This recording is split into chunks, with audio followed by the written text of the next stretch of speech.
Halo, selamat pagi anak-anak Bapak yang berada di rumah. Semoga kamu beserta keluarga dalam keadaan sehat. Amin. Anak-anak Bapak, pada pagi hari ini kita masuk dalam kegiatan pembelajaran PPKN. Namun sebelum kita memulai kegiatan kita pada pagi hari ini, ada baiknya kita duduk hening sejenak. Untuk itu, marilah kita melaksanakan duduk hening. Duduk hening dimulai.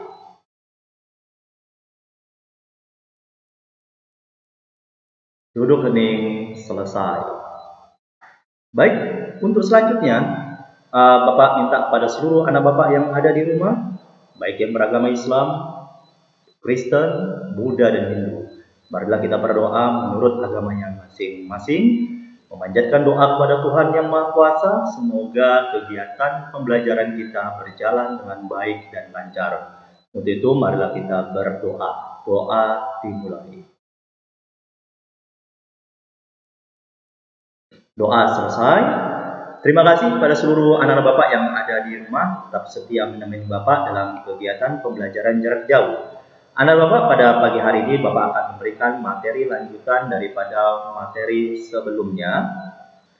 Materi hari ini yaitu menyangkut tentang penetapan Pancasila sebagai dasar negara.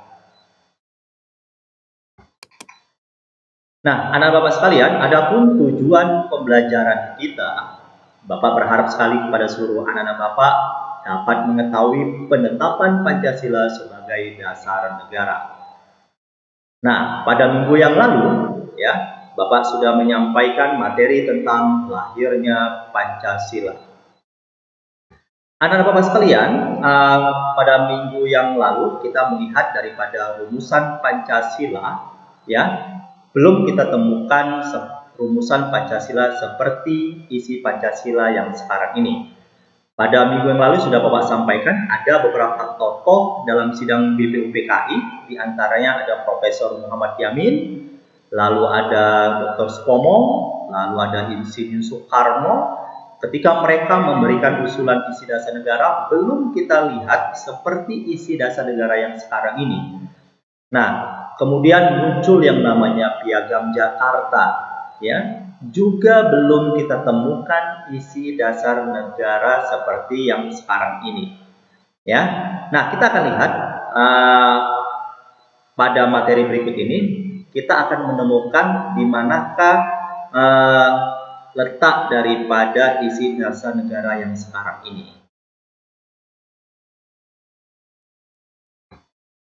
Nah, pada saat sidang BPUPKI, ya, itu sudah menjalankan tugasnya, BPUPKI dibubarkan, lalu diganti dengan yang namanya organisasi PPKI. Anak-anak Bapak pasti pernah dengar kata daripada PPKI, ya. Nah, apa sih kepanjangan daripada PPKI ini? Ya, Panitia Persiapan Kemerdekaan Indonesia. Nah, karena ini merupakan organisasi yang dibentuk oleh Jepang di kala itu, maka bahasa Jepangnya Dokuritsu Junbi Inkai. Nah, kemudian PPK ini ya dibentuk pada tanggal 7 Agustus 1945. Yang mana PPKI ini diketuai oleh yang bernama Insinyur Soekarno. Nah, selanjutnya anak Bapak sekalian di rumah, ya.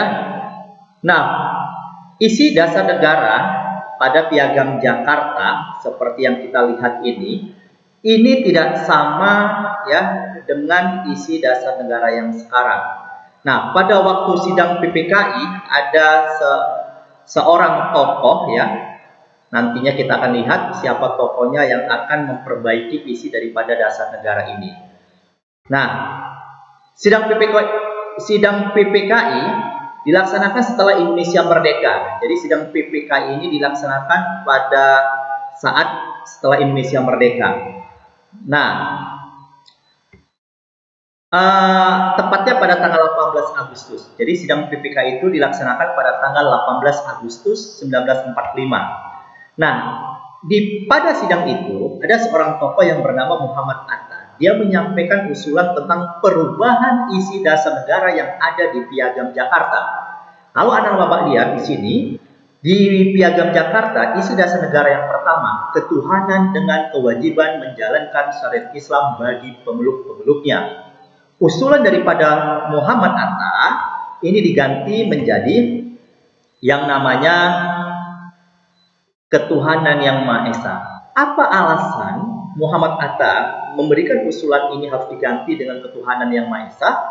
Ingat anak bapak di rumah, Indonesia ini beraneka ragam agamanya. Ada agama Islam, Hindu, Buddha, Kristen.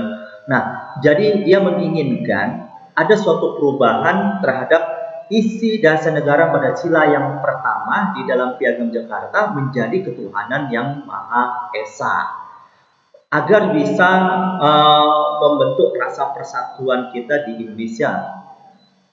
Nah, next berikutnya, anak-anak bapak sekalian, lalu hasil keputusan sidang PPKI pada saat itu terdiri dari mengesahkan yang namanya Undang-Undang Dasar, lalu memilih Insinyur Soekarno, Muhammad Hatta sebagai presiden. Lalu hasil keputusan sidang yang ketiga, yaitu presiden dibantu oleh Komite Nasional Indonesia Pusat. Nah, anak-anak bapak sekalian, di sini bapak sampaikan kepada anak-anak bapak bahwasannya Undang-Undang Dasar 1945 yang ditetapkan oleh sidang PPKI, ya, yaitu sistematikanya, susunannya, ya, nanti dapat kamu lihat di dalam buku Undang-Undang Dasar kamu, terdiri dari yang namanya pembukaan, lalu ada namanya batang tubuh, lalu ada penjelasannya.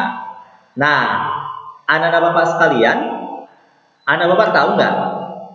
Insinyur Soekarno dan Muhammad Hatta ini merupakan presiden pertama Indonesia. Oke, next berikutnya, rumusan Pancasila yang kita lihat sekarang ini itu terdapat di dalam pembukaan Undang-Undang Dasar 1945 yang disahkan oleh sidang BPUPKI. Lalu ya, itu terdapat di alinea 4. Jadi anak-anak bapak sekalian, waktu kamu masih berada duduk di SD, pada saat upacara bendera, itu ada teman kamu yang membacakan pembukaan Undang-Undang Dasar. Nah, pembukaan Undang-Undang Dasar itu terdiri dari 4 alinea. Nah, rumusan Pancasila itu terdapat di alinea keempat. Next, berikutnya. Nah, rumusan Pancasila yang kita lihat sekarang ini, ya, itu berbeda dengan rumusan isi Pancasila di Piagam Jakarta. Letak perbedaannya itu dapat kita lihat pada sila yang pertama. Ketuhanan dengan kewajiban menjalankan syariat Islam bagi pemeluk-pemeluknya diganti dengan ketuhanan yang Maha Esa. Jadi letak perbedaannya pada sila yang pertama. Nah, lalu Pancasila ini ditetapkan dan diakui sebagai dasar negara Indonesia pada tanggal 18 Agustus 1945. Baik anak-anak bapak sekalian, itulah materi kita hari ini. Mudah-mudahan materi ini bermanfaat bagi kita semua. Anak-anak bapak bisa memahami bahwasanya Pancasila diakui sebagai dasar negara pada tanggal 18 Agustus 1945 setelah sidang BPUPKI pada keputusan sidangnya.